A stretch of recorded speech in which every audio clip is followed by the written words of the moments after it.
ఒక్కసారి కొమ్మూరి గోల్డ్ కి కాల్ చేయండి. తాకట్లో ఉన్న మీ బంగారాన్ని విడిపించి మార్కెట్ ప్రైస్ కి వాళ్ళు కొనుక్కుని మిగతా డబ్బులు మీకు ఇచ్చేస్తారు. వాళ్ళిద్దరి మధ్య కొత్త ప్రేమలు చిగురిస్తున్నాయా?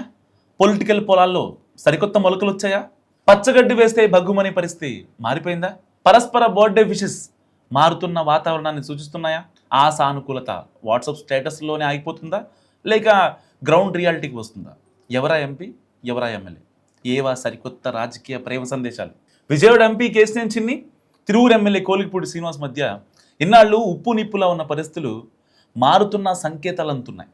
విభేదాలు సమసిపోతున్నట్టే కనిపిస్తుందని టీడీపీ వర్గాలే మాట్లాడుకుంటున్నాయి. కూటమి అధికారంలోకి వచ్చినప్పటి నుంచి ఇద్దరి మధ్య మనస్పర్ధలు మొదలై చినికి చినికి గాలివానగా మారి పోడ్చలేమనుకున్న స్థాయిలో పొలిటికల్ అగాధం పెరిగిపోయింది. గత ఎన్నికల్లో తిరువురు టీడీపీ ఎమ్మెల్యే అభ్యర్థిగా మొదట వేరే వారిని అనుకున్నప్పటికీ చివరి క్షణంలో పలు రకాల లెక్కలేసుకుని కోలికపూడిని తెర మీద తీసుకొచ్చింది టీడీపీ. ఆ విషయంలో కేశినేని చిన్ని చొరవ తీసుకుని పార్టీ బీఫామ్ ఇప్పించారన్నది స్థానికంగా చెప్పుకునే మాట. ఎన్నికల్లో కూడా కోలికపూడికి అన్ని విధాలుగా చిన్ని శిబిరం సహాయ సహకారాలు అందించింది. దీంతో ఆయన మొదటి విడతలోనే ఎమ్మెల్యే గెలిచారు. అయితే ఆ తర్వాత నుంచి క్రమంగా ఇద్దరి మధ్య వ్యవహారం బెడిసి కొట్టడంతో చివరికి అది పార్టీ అధిష్టానానికే తలనొప్పిగా మారిపోయింది.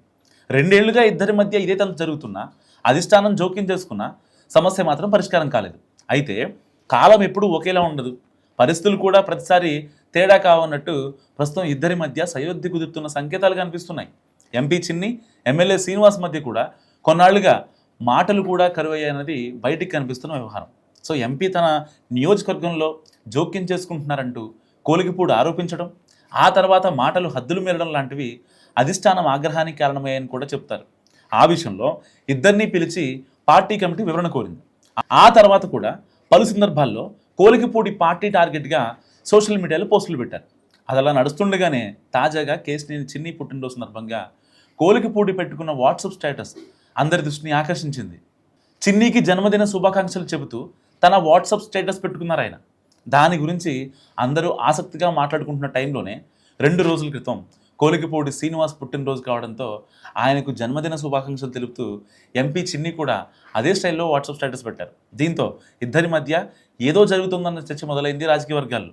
పరస్పరం జన్మదిన శుభాకాంక్షలు చెప్పుకోవడాన్ని బట్టి చూస్తుంటే ఖచ్చితంగా సయోధ్య కుదిరి ఉంటుందని అంటున్నాయి రాజకీయ వర్గాలు. అయితే దీనిపై 2 వర్గాలు ఇప్పటికే పెదవి ఒప్పలేదు. సో ఎమ్మెల్యేగా కోలికపూడి శ్రీనివాస్ గెలిచిన తర్వాత తిరువురు టీడీపీ సీనియర్ నేతలు కొందరు ఇబ్బంది పడ్డారన్న అభిప్రాయం బలంగా ఉంది. అయితే పరిధికి మించి వ్యవహరించడంతోనే ఎమ్మెల్యే వారికి అడ్డుకట్ట వేసేలా వ్యవహరించారన్నది ఆయన వర్గం మాట. ఈ క్రమంలో ఎమ్మెల్యే వల్ల ఇబ్బంది పడిన నేతలు ఎంపీ వర్గంగా పనిచేసుకుంటూ వెళ్తున్న పరిస్థితి. అయితే ప్రస్తుతం స్థానిక ఎన్నికలు సమీపిస్తున్న వేళ ఎంపీ ఎమ్మెల్యే ఇద్దరూ కలిసి పనిచేయాల్సిందేనని అధిష్టానం చాలా గట్టిగా చెప్పిందట. అందుకే ఇద్దరు బేస్జాలను పక్కన పెట్టి కలిసి పనిచేయడానికి వీలుగా పుట్టినరోజు శుభాకాంక్షల రూపంలో లైన్ క్లియర్ చేసుకుపోతున్నారన్న విశ్లేషణలు వినిపిస్తున్నాయి. అయితే ఇన్ని గొడవల తర్వాత వాళ్ళిద్దరూ టక్కును కలిసిపోతే పోవచ్చు, భుజం భుజం రాసుకోవచ్చు, కానీ కింది స్థాయిలో ఇబ్బందులు పడ్డ వాళ్ళ మనసులు అంత తేలిగ్గా కలుస్తాయన్న ప్రశ్నలు వస్తున్నాయి. ఇదే సమయంలో ముందు ప్రధాన సమస్య పరిష్కారమైంది కాబట్టి ఇవాళ కాకుంటే రేపైనా క్యారెక్టర్ సెట్ అవుతుందన్న మాటలు వినిపిస్తున్నాయి. ప్రస్తుతం ఏర్పడ్డ సామరస్య వాతావరణం ఇలాగే కొనసాగుతుందా, లేక వాట్సాప్ స్టేటస్లతో ఆగిపోతుంది అన్నది తేలాలంటే కొన్నాళ్ళు ఆగాల్సిందే అంటున్నారు రాజకీయ విశ్లేషకులు. మరి మీరేమనుకుంటున్నారు? మస్తు కామెంట్ చేయండి.